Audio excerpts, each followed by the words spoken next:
Hi everyone welcome back. ಶಿಕ್ಷಕರ ಕೊರತೆ ನೇಮಕಾತಿ ಯಾವಾಗ ಲೇಟೆಸ್ಟ್ ಅಪ್ಡೇಟ್ಗಳನ್ನು ತಿಳಿಸ್ಕೊಡ್ತೀವಿ. ಆ ಚಾನಲ್ಗೆ ಸಬ್ಸ್ಕ್ರೈಬ್ ಆಗಿ.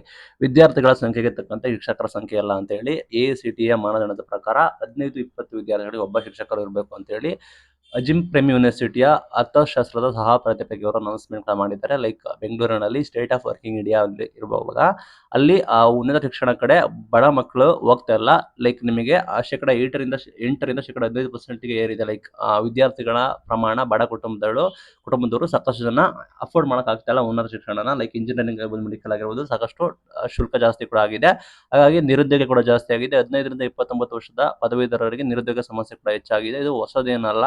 ಶೇಕಡ 40% ನಿಮಗೆ ನಿರುದ್ಯೋಗ ಸಮಸ್ಯೆ ಕೂಡ ಇದೆ 15ರಿಂದ 25 ವರ್ಷದವರಿಗೆ. ಮತ್ತೆ 25ರಿಂದ 29 ವರ್ಷದವರಿಗೆ ಶೇಕಡ 20% ನಿರುದ್ಯೋಗ ಸಮಸ್ಯೆ ಕೂಡ ಇದೆ.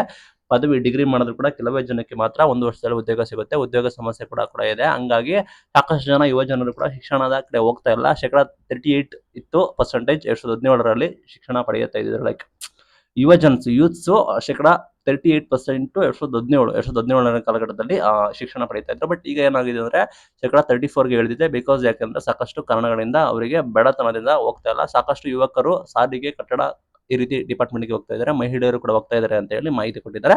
ಶಿಕ್ಷಕರ ಕೊರತೆ ಬಗ್ಗೆ ಕೂಡ ಮಾತನಾಡಿದ್ದಾರೆ. ಶಿಕ್ಷಕರ ಕೊರತೆ ಶೇಕಡ 15ರಿಂದ 20 ವಿದ್ಯಾರ್ಥಿಗಳಿಗೆ ಒಬ್ಬ ಶಿಕ್ಷಕರು ಇರಬೇಕು ಅಂತ ಹೇಳಿ ಮಾನದಂಡ ಕೂಡ ಇದೆ ಅಂತೆ. ಮಾನದಂಡನೂ ಇಲ್ಲ, ಏನೂ ಇಲ್ಲ, ಅವ್ರು ಏನು ಫಾಲೋ ಅಪ್ ಮಾಡೋದಿಲ್ಲ. ನಂತರ ನಿಮಗೆ ನೇಮಕಾತಿ ಕುರಿತು ಏನು ಅಪ್ಡೇಟ್ ಕೂಡ ಅಂದ್ರೆ ನಾಳೆ ನಿಮಗೆ ಸಚಿವ ಸಂಪುಟ ಸಭೆ ಇದೆ 27ನೇ ತಾರೀಕು ಮಧ್ಯಾಹ್ನ 12 ಗಂಟೆಗೆ. ಆ ನೇತೃತ್ವದಲ್ಲಿ ಹೊಸ ಸೂತ್ರ ಕೂಡ ಮಾಡಿದಾರಂತೆ. ಆ ಸೂತ್ರವನ್ನು ಕೂಡ ಒಪ್ಪಿದ್ರೆ ನಿಮಗೆ ಅಲ್ಲಿ ಆದೇಶ ಕೂಡ ಮಾಡ್ತಾರಂತೆ. ಅಲ್ಲಿ ನಿಮಗೆ ನೇಮಕಾತಿ ಪ್ರಕ್ರಿಯೆ ಕೂಡ ಶುರು ಆಗ್ಬೋದು.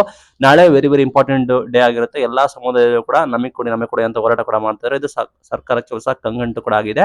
ಆ ನಿಟ್ಟಿನಲ್ಲಿ ಸರ್ಕಾರ ಏನ್ ಡಿಸಿಷನ್ ತೆಗೆದುಕೊಳ್ಳೋದಕ್ಕೆ ಕಾಯಬೇಕಾಗುತ್ತೆ. ಒಂದು ಹೊಸ ಸೂತ್ರ ಕೂಡ ಮಾಡಿದ್ದಂತೆ. ಆ ಸೂತ್ರದ ಪ್ರಕಾರ ನಿಮಗೆ ತೀರ್ಪು ಕೈಗೊಳ್ಳೋ ಸಾಧ್ಯತೆ ಕೂಡ ಇದೆ. ಹಾಗಾಗಿ ನಾಳೆ ಬಿಗ್ ಡೇ ಇದೆ. ದಯವಿಟ್ಟು ನಮ್ಮ ಚಾನಲ್ ಸಬ್ಸ್ಕ್ರೈಬ್ ಆಗಿರಿ. ನಾವು ನಿಮಗೆ ಏನಾಗುತ್ತೆ ಅಂತ ಹೇಳಿ ನಾವು ಸಂಪೂರ್ಣ ಮಾಹಿತಿಯನ್ನ ತಿಳಿಸ್ಕೊಡ್ತೀವಿ. Thank you.